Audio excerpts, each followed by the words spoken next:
Every time I kiss someone, I see how their last relationship ended.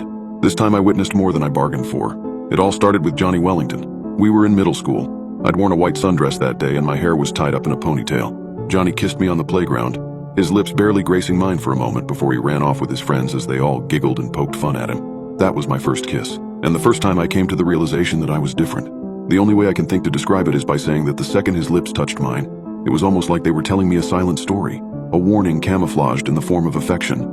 It was only a flash, but I could clearly see why his last relationship ended with Shelley Frankenworth.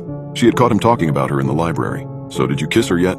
Jonah asked, leaning against the teen fiction books, his arms crossed over his chest. "Yeah, and I wish I hadn't," Johnny said, shoving his finger down his throat in a barfing motion. "I don't know what she had for lunch, but she tasted like tuna salad." On the other side of the bookshelves, Shelley heard him, her hand freezing midair. The book she was holding toppled to the ground. A Series of Unfortunate Events by Lemony Snicket. Ironically, that was a very unfortunate event. She broke up with him the next day and told all the other girls that he had cooties. Cooties were the least of my worries, though. These visions were 10 times worse. I couldn't kiss anyone without being instantly disgusted with them. I never felt the usual fireworks that everyone else did because my mind was always reminding me why I shouldn't date them. My next kiss was in one of the back corner booths at Chili's. I know, real romantic. Something about their bottomless wings just really sets the mood, you know? I was 15 and he was 16. I remember being a bit tense all throughout the date, knowing that he would probably make a move. We had been on 3 dates now, and although I was still a little unsure about him, I did like him. That was until I kissed him. His lips on mine was what sealed the deal.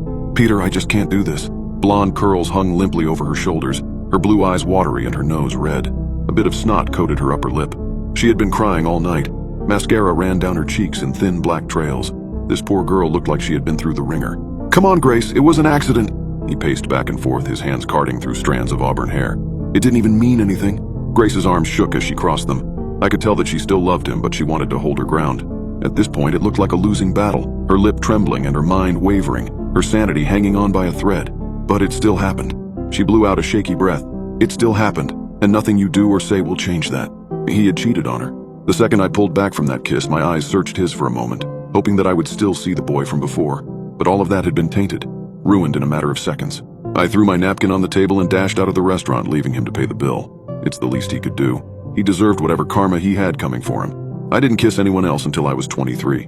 Something about those numbers catapulted my biological time clock into action, and I was certain that if I just went on enough dates, I'd find one guy that hadn't screwed up terribly enough for me to stick around. I went on 15 dates before I struck gold, or at least that's what I thought.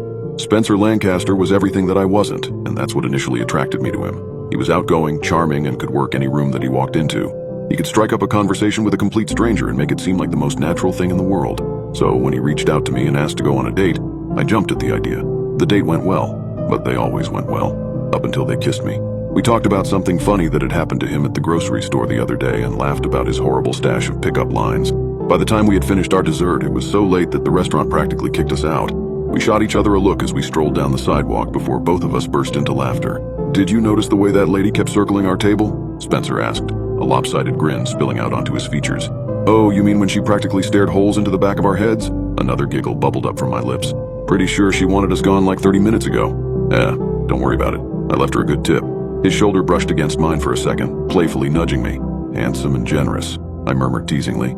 I usually wasn't this open and lighthearted because I knew what the outcome would probably be.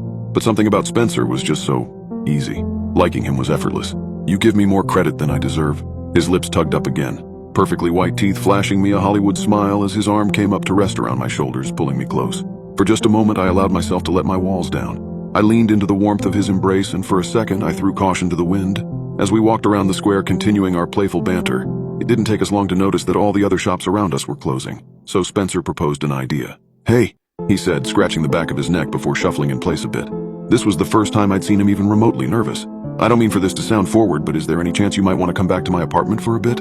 I still don't know if it was the 3 glasses of wine or the way that he was able to put my mind at ease, but I found myself shaking my head yes before my brain could even register what I was doing.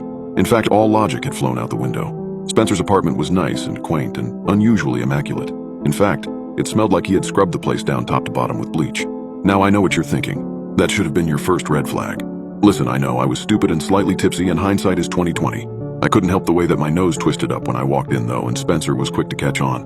"Hey, yeah, I apologize for the smell." His hand once again came up to awkwardly rub the back of his neck. "I was in a rush to get a stain out of one of my white dress shirts and spilled almost a whole bottle of bleach in the process." An awkward laugh left his lips. as something akin to embarrassment burned at his cheeks.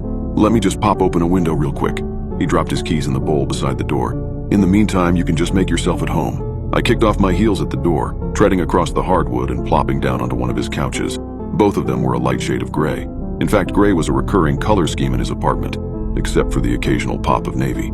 As I waited, I couldn't help but glance around his apartment. Instead of pictures or knickknacks, I was met with strange, abstract pieces of art. One of them was a vase shaped like a hand. He didn't strike me as the type of man to enjoy the fine arts, but then again, who was I to judge? When he finally strolled back into the room, he nodded towards the fridge and said, "You want some water?" "No, I'm good. Thank you, though." My fingers came up to tuck a stray strand of hair behind my ear. The open windows were making the apartment a little drafty. As he cracked open the fridge, I shifted uncomfortably in my seat. Something was poking me, and it felt sort of sharp. I reached up under me, digging around until I found the culprit. A shiny gold hair clip stared up at me before it was quickly snatched from my grasp. "Oh, sorry about that," Spencer laughed, tossing it into the little hand-shaped vase. "My sister stayed here for about a week, and I'm still finding stuff that she's left behind." Insert red flag number 2. "Don't worry about it." I patted the seat next to me and smiled. "Is she younger or older?" The rest of the night was spent talking about our family issues and sharing another bottle of wine. Ironically, not only were Spencer and I the oldest siblings, but both of our mothers believed in the power of the essential oil propaganda. I jokingly told him that bleach would give him cancer, the smell still assaulting my nose from time to time, and he was quick to reply back with, "Well, next time I'll just douse my shirts in